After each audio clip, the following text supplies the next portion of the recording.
Market का special live show. जानिए कहां है मौका मुनाफा कमाने का।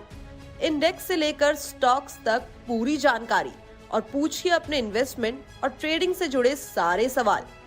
मार्केट लाइव सुबह 10 बजे सिर्फ इंडिया न्यूज बिजनेस पर।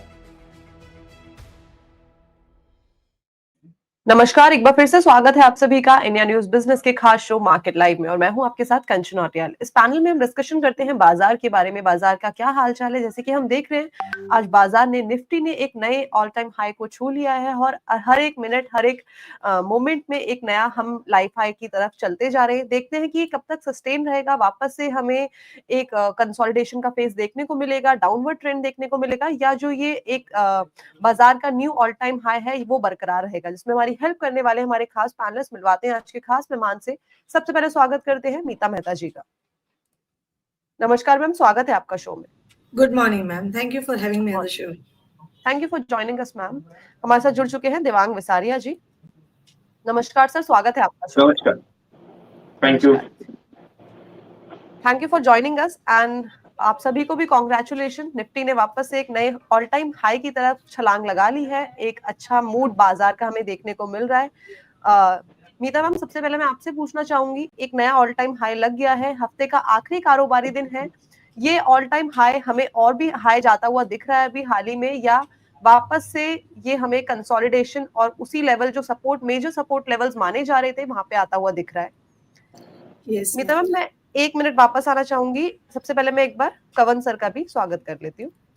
नमस्कार सर, स्वागत है आपका शो में।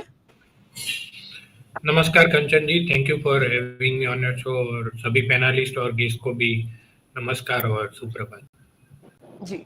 ठीक है, thank you for joining us sir. Meeta ma'am, over to you. Yes, ma'am. First of all, congratulations to all the viewers for this historical day. आज बहुत अच्छा दिन है, निफ्टी ने हिस्टोरिकल हाई बना दिया और हमको जो हेल्दी अपॉर्चुनिटी मिली थी अक्टूबर मंथ की एक्सपायरी में, जब वो कंटिन्यूसली स्लाइड हो रहा था, तो वहां से ही हमने बोला था कि ये मार्केट एकदम ओवरसोल्ड है, यहाँ से बाइंग डेफिनेटली आनी चाहिए। तो डेफिनेटली वही थिंग्स कंटिन्यू हो रही है। फंडामेंटल फैक्टर्स अगर हम देखते हैं तो कल जीडीपी के डेटा आए थे, तो जीडीपी का डेटा भी बहुत अच्छा था। From 6.2 it has actually given the price, it has taken the level to 7.6%, so वो अच्छा है। ग्लोबल सेंटिमेंट्स अच्छा है। यूएस में ट्रेजरी यील्ड्स जो है वो मतलब वो सॉफन हो रही है और लग तो ऐसा रहा है कि फेड रेट में भी कट आएगा नेक्स्ट ईयर। तो ग्लोबल सेंटिमेंट्स बहुत अच्छे हैं और हमारे यहाँ भी एफआईआईज की कल रिकॉर्ड ब्रेक बाइंग हुई थी 81,000 करोड़ के आसपास।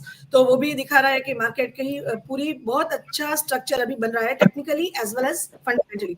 आज भी मार्केट ने एकदम से गैप अप दिया है और निफ्टी अभी चल रही है, फ्यूचर की मैं बात बताऊं तो 20388 पर लो में आज जो आज के लिए अगर किसी को कैरी करना है तो डेफिनेटली उनके लिए तो आज का लो ही स्टॉप लॉस रहेगा।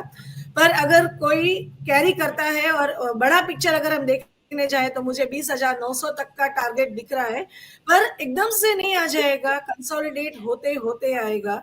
तो अभी 3 तारीख को हमारी भी आरबीआई की मीटिंग है और इलेक्शन रिजल्ट्स भी आने वाले हैं, तो सो बहुत सारे फैक्टर्स है जो हमारे मार्केट को अफेक्ट करते जाएंगे। हमको डिप्स में ही बाय करना है जो भी बाय करना है और हमारा स्टॉप लॉस का ख्याल रख के ये तेजी को हमको राइड करना है। तो स्ट्रक्चर तो अच्छा है ही, पर हमारा जो स्टॉप लॉस है उसको बचा के बाय ऑन डिप्स का स्ट्रेटेजी लेके चलना है। जी ठीक है, तो निफ्टी में हमें और भी अच्छे लेवल्स आते हुए दिख रहे हैं आने वाले टाइम पे, लेकिन बीच में हो सकता है कि हमें वापस से कंसोलिडेशन का फेज देखने को मिले। ठीक है, हम एक बार स्वागत कर लेते हैं आइए रचित खंडेलवाल जी का।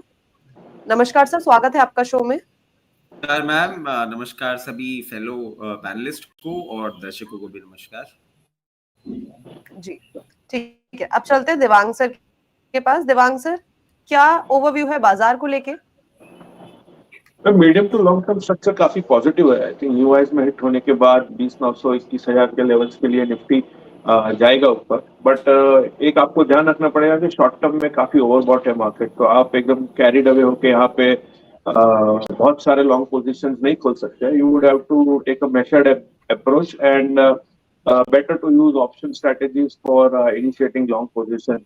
निफ्टी ने काफी गैप्स छोड़े हैं डेली चार्ट के ऊपर. जनरली ये सब जो गैप्स होते हैं मार्केट कभी ना कभी उसे फिल करने के लिए अटेम्प्ट करते रहता है. तो मेरे हिसाब से यहाँ पे आपको कैरिड अवे नहीं होना and look at doing option strategies for riding the bull wave. जी ठीक है. तो देवांग सर से और ऐड करना जी और एक बात ऐड करना चाहूंगा, मेरे हिसाब से बैंक निफ्टी में आप फोकस रखें. यहाँ पे बैंक निफ्टी में काफी कैचअप का जगह बाकी है. 45 to 30 के आसपास फिलहाल कोट कर रहा है. मेरे हिसाब से आपको यहाँ जाके bank Nifty should start to outperform the Nifty and you would see the bank Nifty heading to 46,500 levels within the next 1 month or so. जी ठीक है. तो हो सकता है कि बैंक निफ्टी में हमें कैचअप रैली देखने को मिले और बैंक निफ्टी के भी एक अच्छे खासे लेवल आते हुए आने वाले 1 महीने में हमें देखने को मिल सकते हैं. ठीक है. कवन सर आपके पास आना चाहूंगी. सर कैसा लग रहा है बाजार का ओवरव्यू? क्या हमें यहाँ से और ऊंचाइयां देखने को मिलेगी या वापस से कंसोलिडेशन फेज के अंदर हम जा सकते हैं?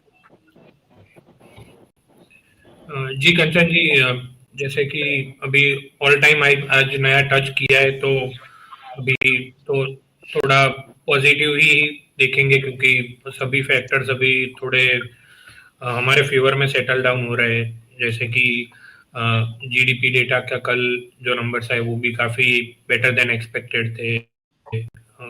जो पहले जो हमें हर्ट करता था डॉलर इंडेक्स और क्रूड, वो भी काफी थोड़े नीचे आ चुके. तो इंडिया तो रिलेटिवली बेटर ही था, लेकिन ग्लोबल फैक्टर जो है वो हमारे अगेंस्ट में थे, तो वो अभी करंटली फेवर में. तो अभी short to medium term view तो अभी यहाँ पे पॉजिटिव है, कंसीडरिंग अगर आज हम लोग 20,200 के ऊपर क्लोजिंग देते, अगर वो क्लोजिंग आती है तो मीडियम टर्म में निफ्टी 21,000 तक का हम लोग 1 महीने से ऊपर का अगर व्यू ले तो वो सब पॉसिबल है वहां पे. क्योंकि लार्ज कैप में इतनी रैली हमको रिलेटिवली देखने को नहीं मिली थी जो इतनी मिड कैप और स्मॉल कैप में देखने को मिली. तो वहां पे वो पॉसिबल है. आप 20,000 नीचे का स्टॉप लॉस लगा के अगर मीडियम टर्म व्यू से 21,000 का एक टारगेट के लिए निफ्टी में आप यहाँ पे प्लेस कर सकते हो. और जैसा कि दिवांग सर ने भी बात किया कि अभी बैंक निफ्टी में कैचअप रैली काफी हमको भी दिख रही है क्योंकि निफ्टी ने नया हाई निकाला है. बैंक निफ्टी अभी काफी दूर है, उसका 46,300 400 का जो उसका ऑल टाइम हाई था, तो वहां तक हमें रैली दिख रही है. तो वहां पे अगर आप करंटली 44,800 900 के बीच में चल रहा है तो आप 4400 3000 का एक स्टॉप लॉस यानी 500 पॉइंट का स्टॉप लॉस लगा के वहां तक का 46,400 जो प्रीवियस आई है वहां तक का मीडियम टर्म व्यू से डेफिनेटली बैंक निफ्टी में ज्यादा हमको प्रायोरिटी लग रही है अदर देन निफ्टी, अगर आप दोनों में से अगर किसी एक को चूज करना है तो. जी ठीक है. तो ओवरऑल बाजार के ऊपर सर की क्या राय है वो सर ने बता दी है. रचित सर आपके पास आना चाहूंगी. सर इस टाइम पे भी बाजार से हमें घबराने की जरूरत है या बाजार का जो मूड है वो अच्छा दिख रहा है? नहीं, देखिए 2-3 चीजें हैं. लास्ट जब हम मिले थे उसके बाद आई वेंट आउट, तो लॉन्ग ब्रेक हो गया और मैं आ नहीं पाया और हम लोग का कॉन्वर्सेशन स्ट्राइक नहीं हुआ था.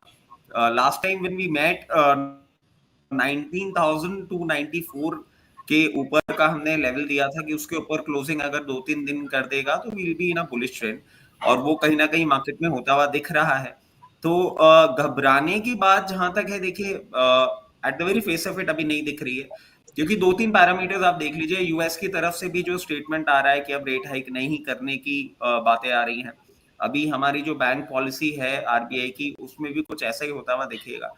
थोड़ा सा हिंड्रेंस आपको अगर मार्केट में फेस हो सकता है तो वो 3 दिसंबर को जो इलेक्शन रिजल्ट्स हैं उसके बाद हो सकता है. मतलब उसमें आप मान के चलें कि अगर राजस्थान और एमपी ये दो, personally I am looking at these two states as very important states, और यहाँ पे अगर बीजेपी नहीं आती है तो कहीं ना कहीं एक थोड़ा सा मार्केट उसको नेगेटिव ले सकता है.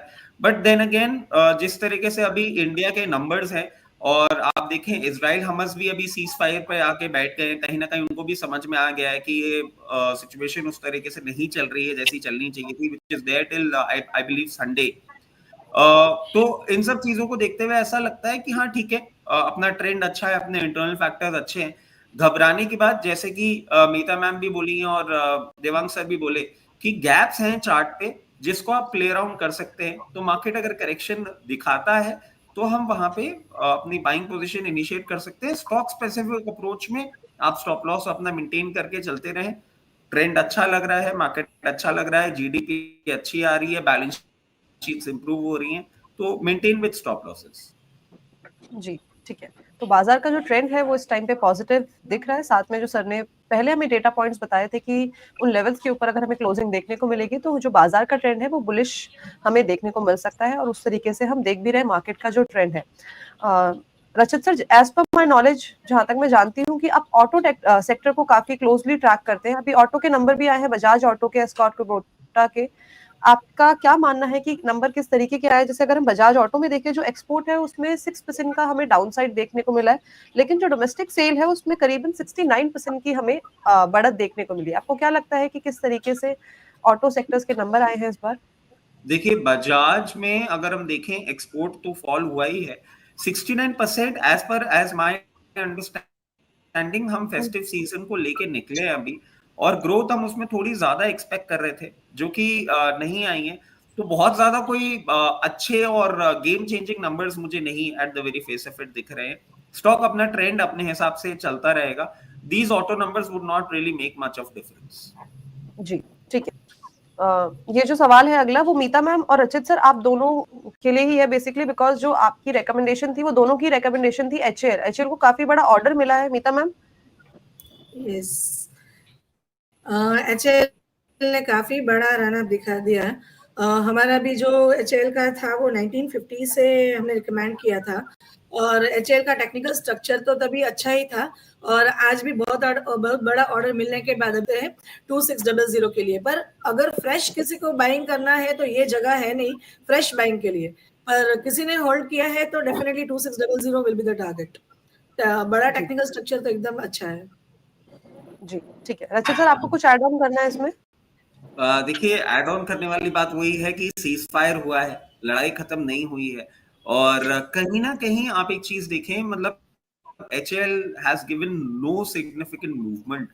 Reason why I'm saying this कि अभी इजराइल हमेस जब चल रहा था तो यूएस की, I'm so sorry, I'm not very clear with the names. I would not be in a position to give out the names, but I had read it somewhere that there are defense companies in US जिनके stocks ने करीबन 70% तक का उछाल register किया है, क्योंकि Israel की तरफ से उनके Apache helicopters and I'm sorry, I'm forgetting the name, fighter jets के भी ऑर्डर उनको और मिले हैं।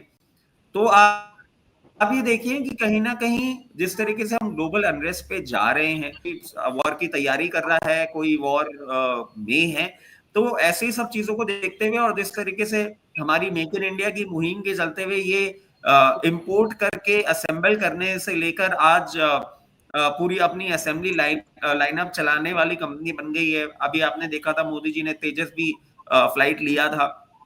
तो आई बिलीव अब हमारे एक्सपोर्ट्स भी और इम्प्रूव होंगे। एंड एचएल जैसे काउंटर के लिए मैं एक ही चीज बोल सकता हूँ, party has not even started. ये बहुत तेजी वाला काउंटर है। अगर आप 1 से 2 साल का टाइम होराइजन लेके चलते हैं तो आई बिलीव ये यहाँ से कम डबल होने का दमखम रखता है। हमारी जो रिकमेंडेड प्राइस है उससे अच्छा ऊपर है, बट प्रॉफिट बुकिंग या कुछ भी ऐसा मैं सजेस्ट नहीं करूंगा यार। जी, ठीक है। तो ये थी जानकारी एचएल के बारे में। कवन सर, आपके पास आना चाहूंगी। सर, जैसे कि हम देखें विंडफॉल टैक्स में कटौती आई है, क्या लगता है बाजार में कोई असर देखने को मिल सकता है स्टॉक स्पेसिफिक अगर हम बात करें तो?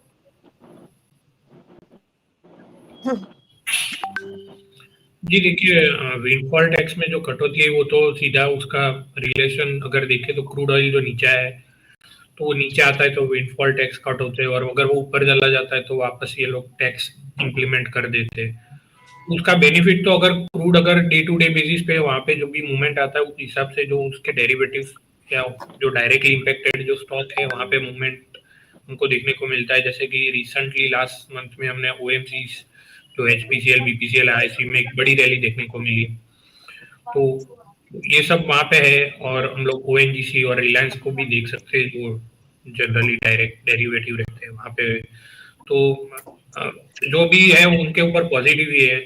और एक बड़ा जो बेनिफिशियरी अगर हम लोग देखें तो यहाँ पे इंडिगो भी देख सकते हैं। तो ये पूरा क्रूड ऑयल के ऊपर ही है, लेकिन अगर वापस क्रूड ऑयल बढ़ जाता है तो वापस ये ड्यूटी लगा देंगे गवर्नमेंट। जी, ठीक है। तो बाजार के ऊपर ओवरऑल राय ले ली है। जो फैक्टर्स अभी हमें दिख रहे हैं, चाहे वो ग्लोबल मार्केट की बात हो, चाहे वो हमारे इंडियन मार्केट की बात हो, उसके बारे में जानकारी ले ली। अब चलते हैं मार्केट लाइव के सेकंड सेगमेंट में, जहां पे हम लेंगे अपने पैनलिस्ट से स्टॉक रिकमेंडेशन। सबसे पहले शुरुआत करते हैं दिवाकर